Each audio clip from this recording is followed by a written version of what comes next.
described is attempting to accomplish these harder objectives in the IETF. Right now, of course, we're faced with the same problem we were with construction of interdomain source trees, and that is we need a solution right now. In fact, we needed a solution a year ago. And so one of the proposals that was made by Peter Lofberg was, look, same thing, let's just try and provide a solution right now that will help us in the early stages of scaling up multicast backbones, and that is a proposal to do static allocation that Dave Meylor called GLOP. And the trick at this particular NANOG is for people to try and expand on GLOP, because I don't think anybody to this point knows what GLOP means. The proposal actually is this: temporary allocation of 233/8. Have IANA assign a /8 from the available address space. And then we'll go ahead and statically assign these addresses by mapping in the AS number from a provider into the middle octets of the address space. This approach has been used before. One thing it does is it provides each AS immediately with a /24 worth of address space. And in terms of relevance, right now there's roughly about 150 to 200 active interdomain groups at any time. So if each provider gets a /24, that's actually quite a bit of address space right now. It does two other things. One is it avoids the necessity of doing a registration for addressing, because by definition everybody's already done a registration for their AS. So it increases or decreases the probability that we'll have collision, assuming that everybody participates in this. Now, of course, the proposal is to do this for a one-year time frame, at which point it will be reevaluated as to whether or not other mechanisms in the IETF are available. So one of the things that requires ISP input on this is, what happens at the end of the one-year time frame, and to help participate in that evaluation of whether or not this particular approach should continue. It's proposed that this approach can simply be folded into mask by having mask point to these particular addresses. I think that's a useful way to proceed on this. In general, we need input on what providers believe they'll use mask and MADCAP for, how you'll fold these into the business models for the multicast backbones that you're constructing today.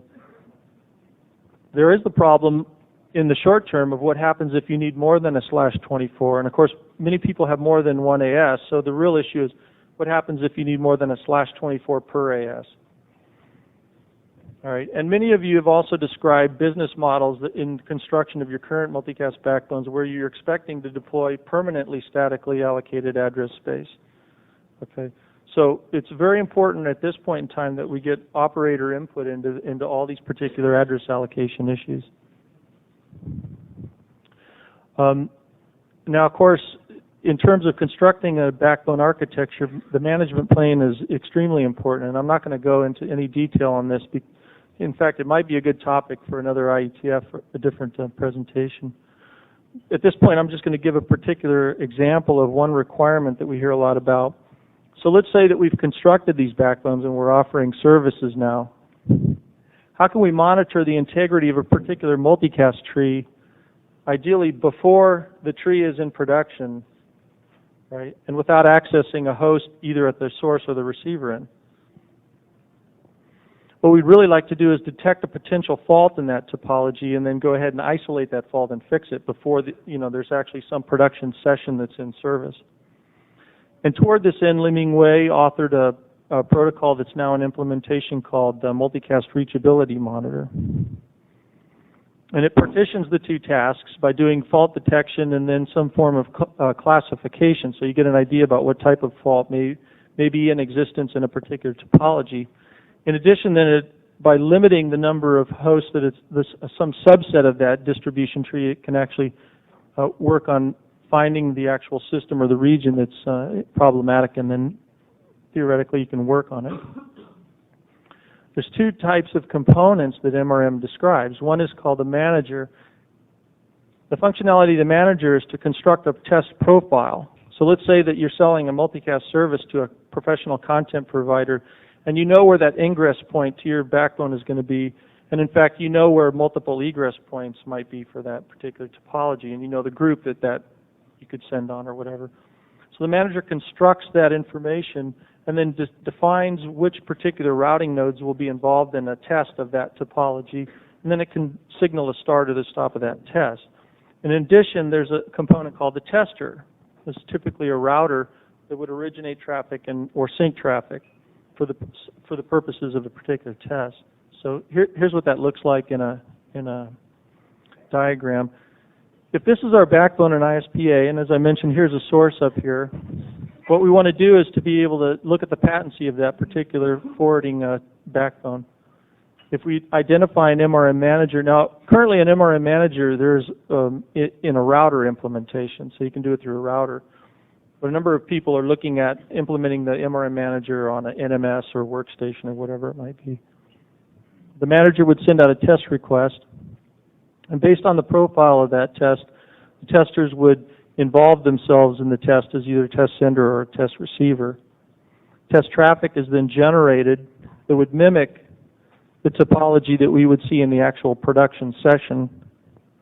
And then based on the results, expected results of that, information would be sent back to the MRM manager so that even prior to the test, or in fact, even without having, I don't know how many people have actually set up things like NANOG or IETF or interop or whatever, but one of the common things is you get the circuit, you can get a termination router in, but they won't allow you access to set up the LAN. Well, it'd be nice if you can go ahead and work on the topology, right, before, at least, work on the backbone information before you have access to all the platforms. And so this is one of the things that allow you to do. All right, let me talk just briefly about deployment status. And so we know PIM sparse mode's been in operational use for over 4 years, and MBGP and MSTP now for over a year. Of course, GLOP and MRM are new proposals. They're just in implementation within the last month or so. We really see about 35 ASs originating AS messages. At this point in time, we're still in the early deployment of MSTP, so many ASs are representing the origination of these SA messages for other ASs. About 125 ASs in the MBGP topology and about 2,000 prefixes in the MBGP-specific routing tables. So it's a long ways from 50,000, but I think if we think about the fact that these are highly aggregated addresses, we can see that there's a significant increase in hosts that are represented in this routing table even over just a year ago. As I mentioned, there's more and more public exchanges now, in addition to the initial 3 that I described. And you know, a point that Bill pointed out is a lot more people are looking at you know, point-to-point peering as well as doing public exchanges. So, in terms of traffic activity, we're seeing, you know, on the average of about 150 to 200 active groups in the interdomain space right now, and about 50 to 20 megabits of non-redundant traffic at an exchange like Ames Research Center, which tends to be ground zero for the internet multicast right now. Probably more important than this, though, I think, is the fact that we're now seeing regular streams in excess, certainly of 500K, but more and more people are sourcing multicast with MPEG-1 streams in the interdomain space.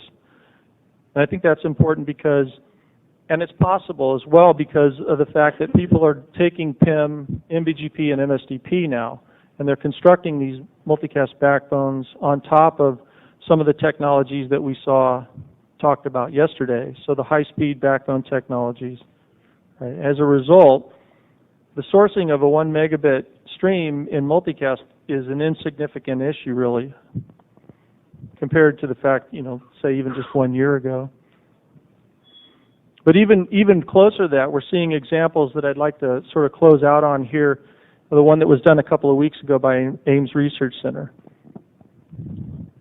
They had a project called Virtual Collaborative Clinic, and in this project from the Biocomputational Center over at Ames, the objective was to be able to take real-time 3D medical imagery and to use a tool called a cutting tool, which is really like a virtual surgical tool. They can go ahead and cut out sections of these 3D medical images real-time. All right. Now, the objective was to distribute this information to remote sites so that they could participate in the evaluation of this biomedical image at the same time. Of course, this application generates 25 to 50 megabits of unique traffic. So there's almost no way to accomplish this to any number of distant sites at all without using the inherent capabilities of multicast, right? One packet per link. Now, even just a couple of weeks ago, in fact, this wouldn't have been possible, or certainly a couple of months ago. But I think the fact that networks like NREN, as well as some of their peering networks, Abilene and Calren, have deployed PIM, MBGP, and MSDP on their new high-speed infrastructures. And as a result, not only was NASA able to distribute this information inside their own network, but they were able to get it out to remote sites using the interdomain space. So they got it to Stanford and UCSC, remote site out at Shiprock, New Mexico, using unidirectional link.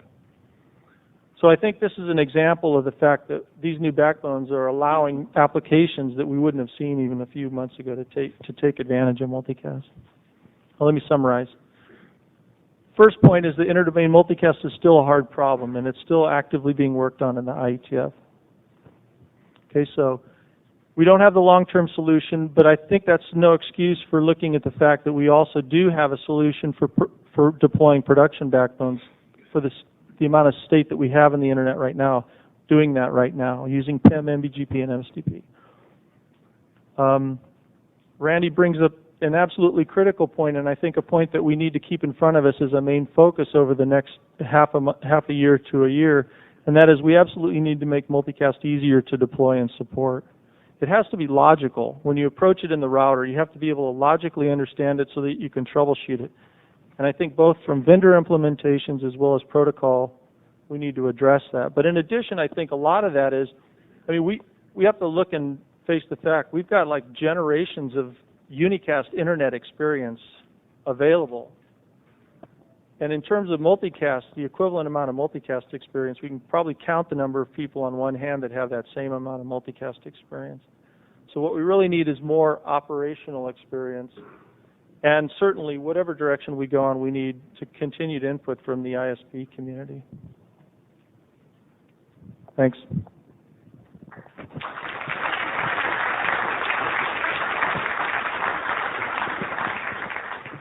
We have time for a few questions. Questions?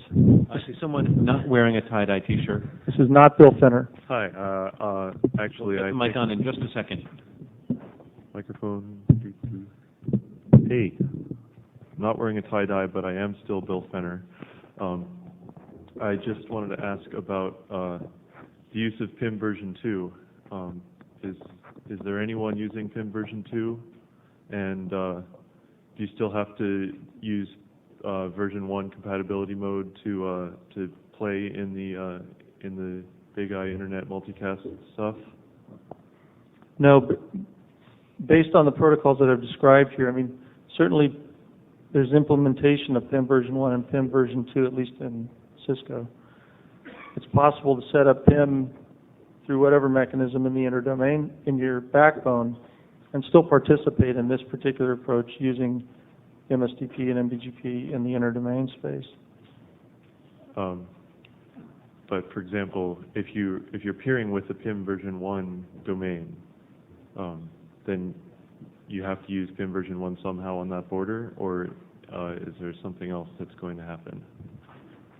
Well, by default, what will happen is it'll default to the lowest common denominator. So right now, the routers will use PIM version 1 sparse mode in the interdomain, or if both routers are capable of handling it, it'll use PIM version 2. Okay. For those who don't keep up with these things, PIM version 2 is what's trying to be standardized in the IETF, and PIM version 1 isn't really even pretty much documented anywhere. So if you're not Cisco and you want to implement PIM version 1, you have to try to figure it out. I mean, that's why I'm kind of worried about the requirement to use PIM version 1 to play in the sandbox right now. No, actually, there is no requirement to use PIM version 1 to do what we're doing today. By default, maybe John wants to add something to this here.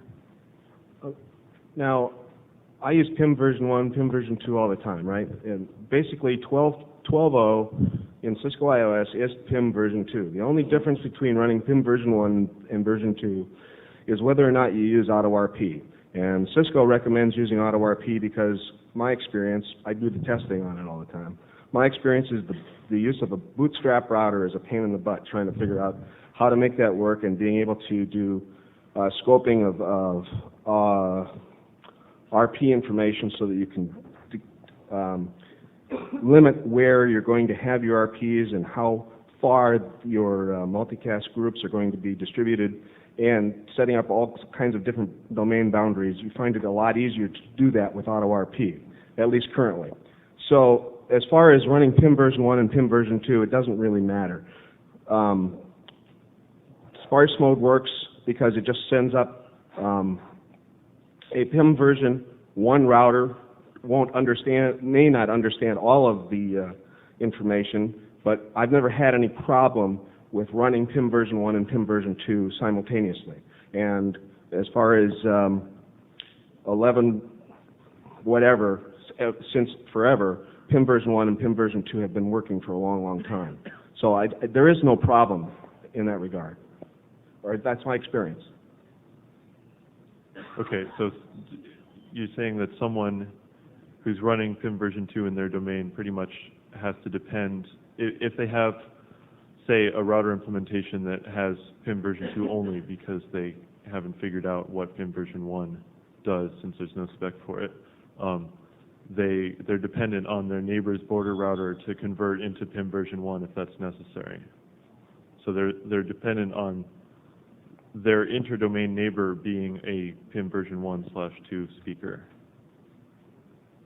This is a rat hole, never mind. I think the real issue, Bill, is that right now we see people doing PIM version 1 and PIM version 2. It hasn't been problematic in terms of construction of these. Okay, any other questions? Okay, lunch. well, Thank you very much. Yeah, that was great.